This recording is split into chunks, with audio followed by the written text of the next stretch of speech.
and they will look upon the one whom they have pierced. The desert mothers and fathers of Egypt, who began to gather west of the Nile River in the early 200s, they gave us this rich offering of spiritual teaching and wisdom. We have about 1,000 of their sayings that have remained all this time later. Here's one of my favorite. They said, any remembrance of sin without the remembrance of God's mercy comes from the devil. Any time that we only remember our sins without remembering what God has done for it, to address it, has a demonic origin, without matching it with absolution, grace, forgiveness, and deliverance. And yet on Good Friday, that is exactly what we do. And it's built into the ancient liturgy of the Episcopal Church.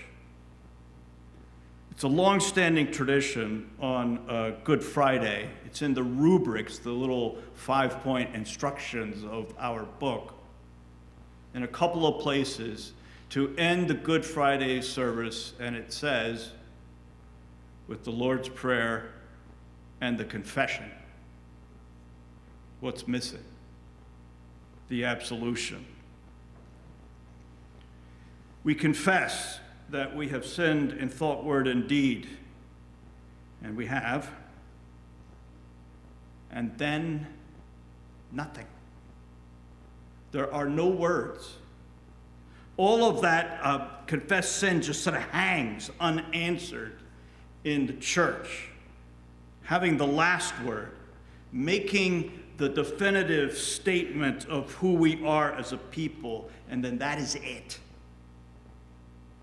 It's the confirmation of every self-loathing voice lurking in my self-conscious. You know, you really are just a big mess, Robert. It's the devil's playground. Those rueful moments at 3 in the morning when you wake up and the script starts. It's called, for a reason, 3 o'clock in the morning, the witching hour. It's the spiritual opposite of 3 p.m. on Good Friday. That is today, the one day when Satan romps and we remember our sins as unforgiven. The Holy Week services that we are in the thick of right now require a suspension of disbelief, the same psychological device that enables us to get thoroughly wrapped up in a riveting novel, knowing full well that the characters aren't real. They never existed and never will exist. They're cooked up in the mind of the author, but we put all that to the side, don't we? You know, and they're realer than the people in the room. So we can enter into the story and find the truth of the story. Now, Jesus' crucifixion clearly happened. But the Good Friday service demands us to suspend our knowledge of the outcome. We're to pretend that all is lost. The devil has won. And when Jesus said, my God, why have you forsaken me?" he actually meant it. And when he said, "It is finished," it was because it was. We enter into Christ's suffering today not focused on Sunday, because that's how Christ entered into his suffering. The text of the gospel demands this of us. We take Jesus' suffering seriously as he does ours. It's as if he invites us, you must look at this. There are all kinds of Good Friday sermons. I have no intention to do a neat one, a one where all is explained in a tidy argument. I don't want to, even worse, explain what we're supposed to do in response to Good Friday. I want us to look at what happened to Jesus because we love him. And we want to know what someone we love went through. That's all. I've discovered at Short Hills in my office last week that I was having this trouble finding an accurate artistic rendering of the crucifixion, an image, a photo.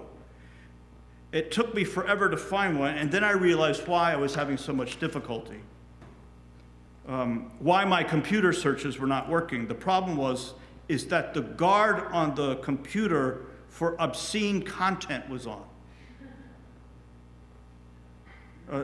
The earliest images of Jesus on the cross, before the decency police got hold of them, portrayed Jesus accurately. My computer identified these original paintings of Jesus, or these older ones, and him crucified. They were identified as porn. Think about that. Good Friday as pornography.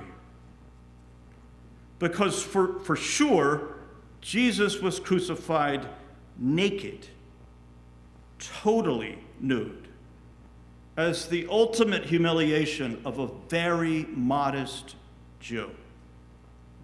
Before the paintings were touched up, before they were bowdlerized, before the little loincloths were put on to protect his dignity, as later images would want, and I would want, to protect him because it causes me to tremble. We want our crosses bronzed and buffed and gleaming and triumphant, all cleaned up and manageable. But our cross today is completely out of control. It's reckless and harsh, with every human person in its sights, condemning and forgiving everyone. And it hits us when we see him and his ugly cross, and know somehow that we are both responsible for this and beneficiaries of this magnificent catastrophe. When the cross comes out in the moment, I invite you to feel its heft, the raw violence of it that cannot be sanitized, and yet somehow its monstrous weight leaves us all the more awestruck. All this for me? For me?